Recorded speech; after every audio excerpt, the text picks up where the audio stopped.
Mga guys, meron nagpapagawa sa atin ngayon, Click version 3. So gusto niya magpa-CVT cleaning dahil may tumutunog daw sa kanyang panggilid. Ayan, narinig niya.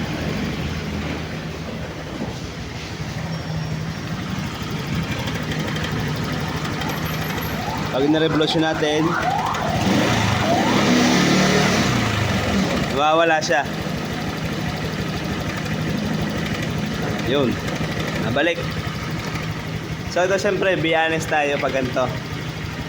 Hindi sa CVT yung problema. Tension na lang sira niyan. Sabihin sa customer, tapos pwede tayo ng bagong tension yan. Okay. For awareness, sa mga naka-disc brake sa unahan. So pag ramdam nyo nawawala yung hase, o kaya naman parang kumakapit yung tayo nyo sa unahan. Kaya nito ay DB150. So check nyo itong master cylinder kit. So ito na yung problema niya. Lobo na yung kanyang oil seal. Tsaka yung kanyang pinaka base niya, nagka-humid na. So sumasabit na yan, hindi na smooth, no?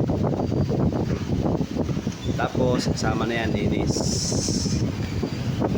Problema, wala tayong stock, kaya naghahanap pa si customer. So mga guys, ito yung basihan na dry paste ng mga chill ride lang. Chill ride.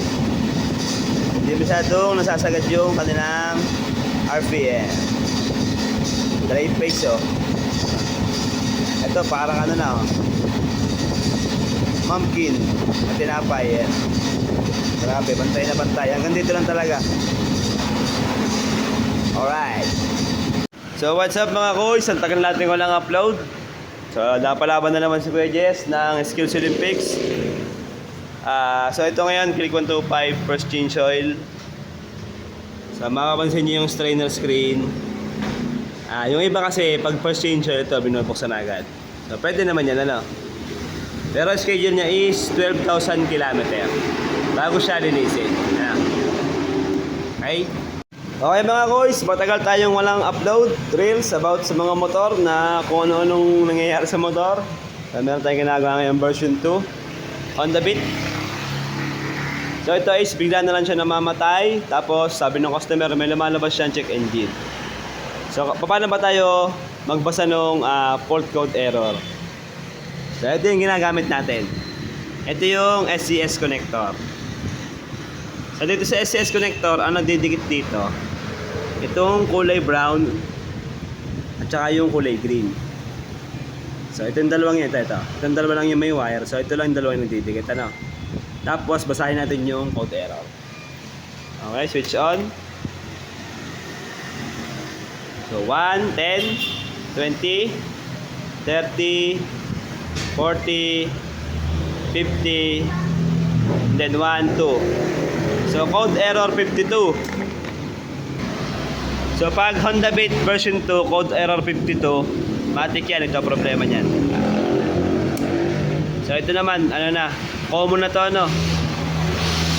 Ito gagawin natin, sumasahid sa crankcase yan. Kaya bigla siyang namamatay. Yun yung CKP sensor. Okay? So, for awareness lang sa mga magkakabit ng throttle grip, handle grip na bago. So ito. Hindi nabalik yung throttle niya. Nag-i-stick. Pero goods yung throttle body, hindi siya i-stack up. Yung cable, ayos din, hindi siya i-stack up. So naging problema lang ito. Tandaan nyo ito yung nabibiling mga throttle grip na ganito, yung may balancer na ganito, na tornilyo din. Naiipit yung niya. Dapat ito yung pinakagoma ng throttle grip. Tapos yung balancer na to, kailangan meron siyang clearance. Para pag umikot to, babalik siya ng kusa. So yung pinakaloob niya ng grip, yung kulay puti na lalagyan ng sabitan ng cable, okay din, smooth. Wala siyang kalawang, So yun lang, naging problema. Dikit na dikit. So ito luluwagan lang. Tapos tatabasan ko ng konti. Okay? Ayan, busy na naman ang matanda, oh. Yun. Pakita mo nga pare yung ano yan, purpose niyan. May ginagawa to lagi pa ng CCBT eh, no? Nilalagay niya ng marking yung belt. So para kung saan pwesto yung belt, kung paano siya kinalas, ganoon din ibabalik. Kasi pag nagkabaliktad dyan, minsan napagpag, malakas yung pagpag niya.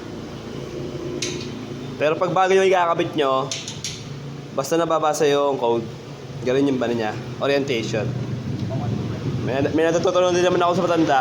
Siya lang nakaisip niyan eh. Masaya. Quality.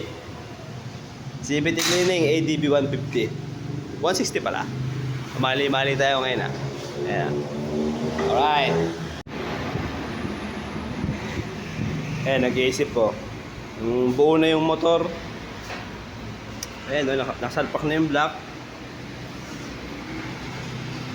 Kaso, saan to? Ano to? Ibubulsa na natin. Ibubulsa na lang. Yan na, pag umingay na lang sa kat. Okay, pag umingay na lang, buo na oh. Mukhang makakapagkalas yata ulit ah. Kalit-lit, baklas ulit. Ay, nako.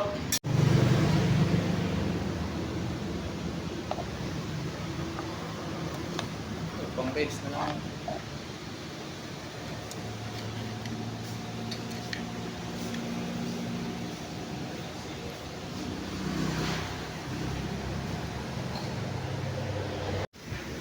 Click version 3 oh. Meron tayong ano, problem dito pagkasusi. Parang kotse. Matic, nabubuhay. Bagong version ng click yan. Pakita ko sa inyo ano naging problema nito. Sa mga nakakalik version 3, kung naranasan nyo yung pagkasusi, may start. Check nyo lang tong socket na to. Papunta to sa ating right handle switch. Andito yung starter. Yung sa preno. Ayan. Kasi ito, kahit patay yung susi, tapos pindot mo yung starter, umiilaw yung, yung tail light. Tapos pagka-susi mo, may start na agad kahit hindi ka pa nagpo-push button. So ito lang yung problema niya. No? Ayan o. Nagbabasa-basa sa loob. Yun. Nag-ano siya, nag-shorted. Kaya pagkasusi mo, nag-i-start agad. Dito lang siya sa bandang ilalim. Tanggalin nyo lang yung cover, ayan na ganyan. Tapos tuyuin nyo lang to. Magiging okay na yan. 44,000 kilometer. Walang palitan, no? Ilan? 40 plus kilometer. Dapat palitan? Hindi, 24,000 kilometer kailangan palit siya. Binablog. Binibidyo ko lang siya, oh. Binablog. Yan, pag mga ganyang kilometer na, oh. Ayan, oh. 40,000. Kakameron na ng lamat. Pero ito, magagamit pa. Ay, di sa palaro na lang, ano. 44. So yan, nagamit na naman natin yung ating, pangmalakasang, claw type na puller. So, kalimitan nag-i-stack up yung sa may ram plate, yung bushing, yung collar. So ito ngayon, ito mismong clutch outer comb yung nag-stack. So gamit natin siya ng claw type na puller. Yun. Umangat na. Okay. Kinalawang. Easy. Hindi na kailangang i-welding. Joke lang. Ito, for awareness sa mga nakakalik 160, ADB 160 at PSX 160. So yung slider piece nyo, kung stock pa, palitan nyo siya ng pang-click 125. Kasi napakatigas nito. Yung stock nya. Ito yung nangyayari. Ayan. Nagagasgas yung movable drive phase. Mas maganda palitan niyo siya ng pang-click 125. Mas mura yung yung slider phase kaysa dito. Ayan nagagasgas siya. Ito unang CVT to. Ayan for awareness lang.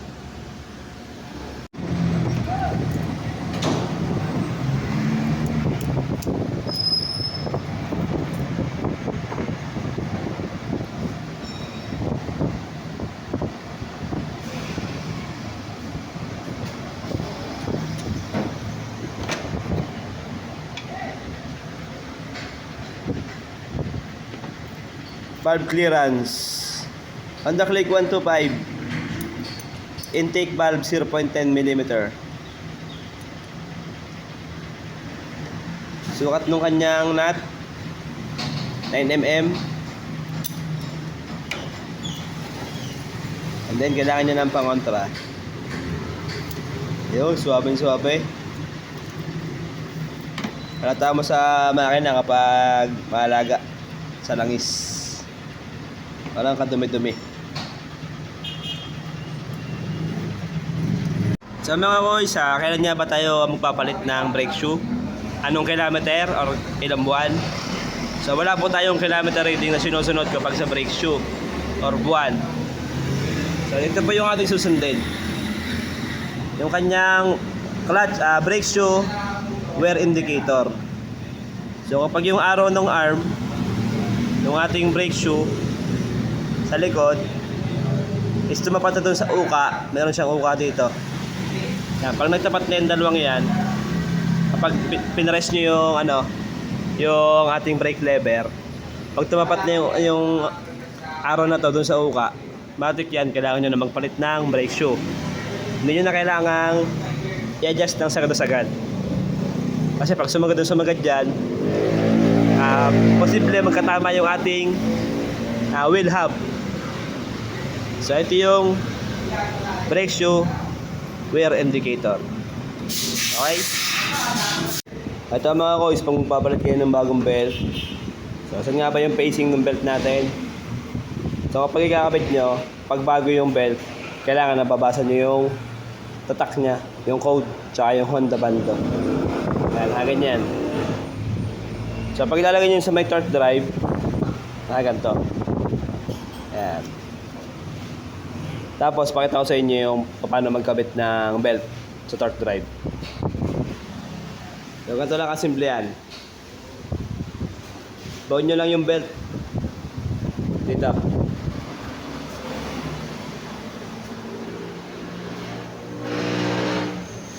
Doon.